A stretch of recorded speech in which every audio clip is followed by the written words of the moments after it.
So what is Turtlebox? Yeah, so Turtlebox is, in my opinion, the loudest portable audio device on the market.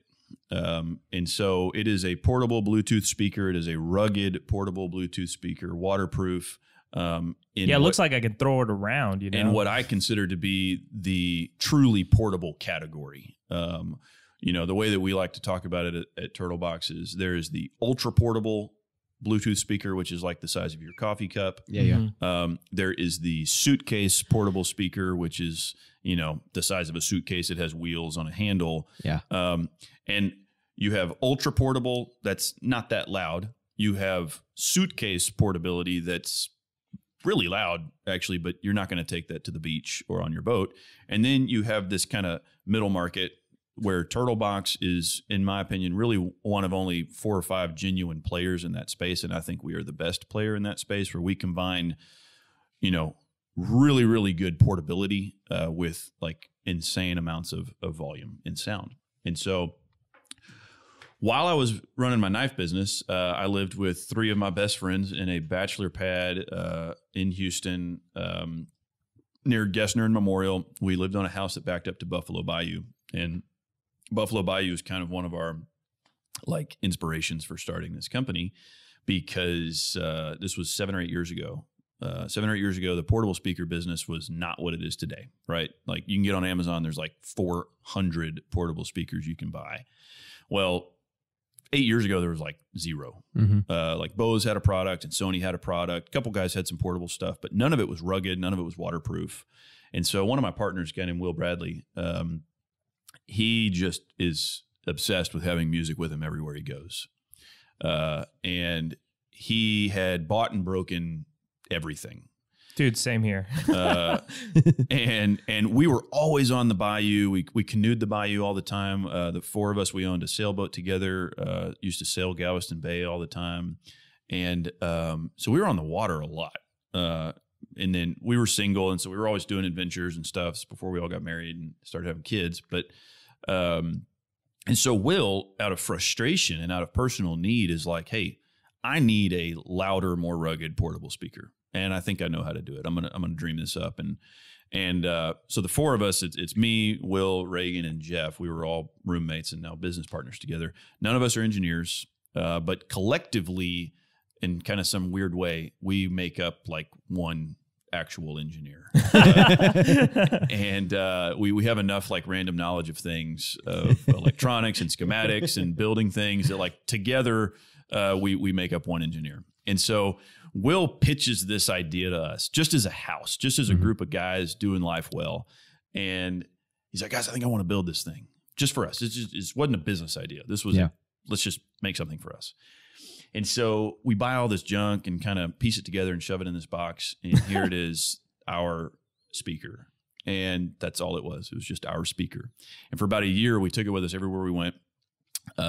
First version, what was the shell? What were some of the components? Yeah. So there is a off-brand case company, Chinese brand, similar to like a Pelican case. It was called Magellan.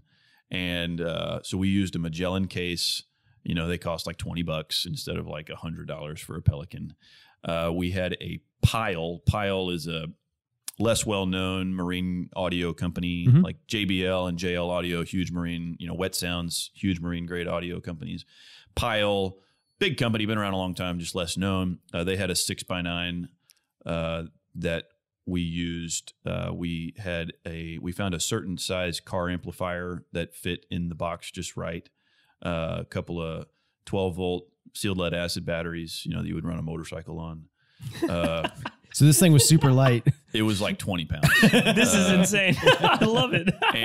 But we did it in a way, and like you can come by the, or all y'all are welcome to come by the office. We have the we call it the $1 million turtle box. Here it is. This is numero uno. It's bright yellow with this white speaker on the front of it. It's got just a heads up. I am going to take you up on that offer. Man. I am definitely going to come. This sounds great.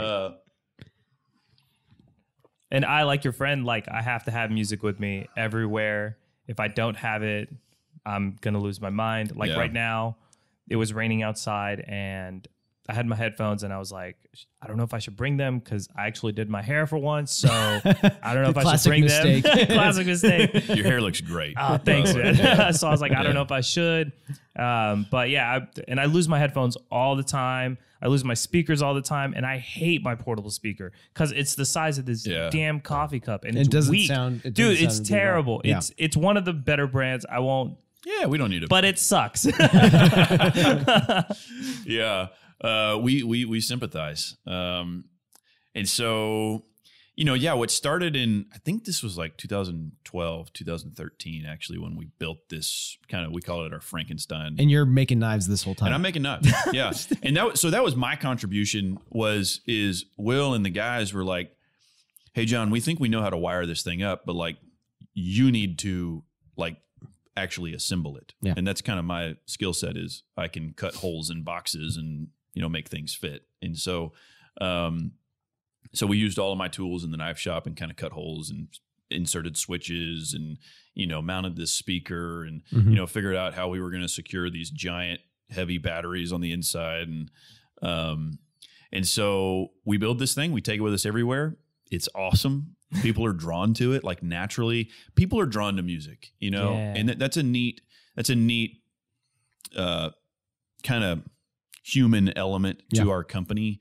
Is we saw that early on. We didn't really know how to tap into it, but we saw it early on. Like, wow, everywhere we take this thing, people come, and so we're getting off the sailboat, and we're unloading our boat, and we're at the dock, and it's all of a sudden people are, hey man, we heard the music,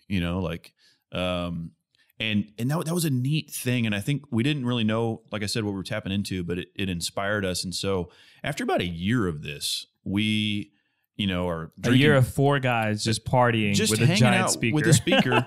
After about a year, we're just drinking beer in the backyard, the four of us, and we're like, which is when all good ideas happen. All good ideas. And again, the entrepreneur in me, I'm going, guys, we got to start a business.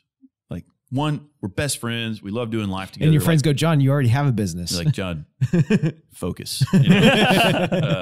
Which they still tell me to this day. We'll be in meetings and they're like, John, focus. That's my contribution. Distractions. Like, guys, let's start a business together, man. I think we could do something with this speaker. This is cool, And they're all like, yeah, man, you're right. This is cool. I mean, this is like a 10-minute conversation, by the way. We love telling this story.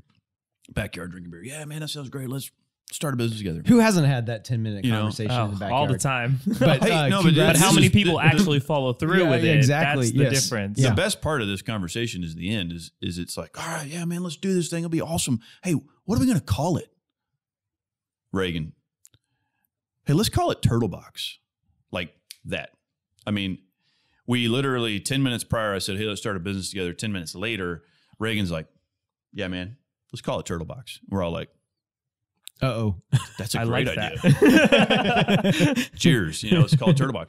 And there it is. And there's just this moment just etched in our minds from, almost 7-8 years ago of us, let's call it Turtlebox.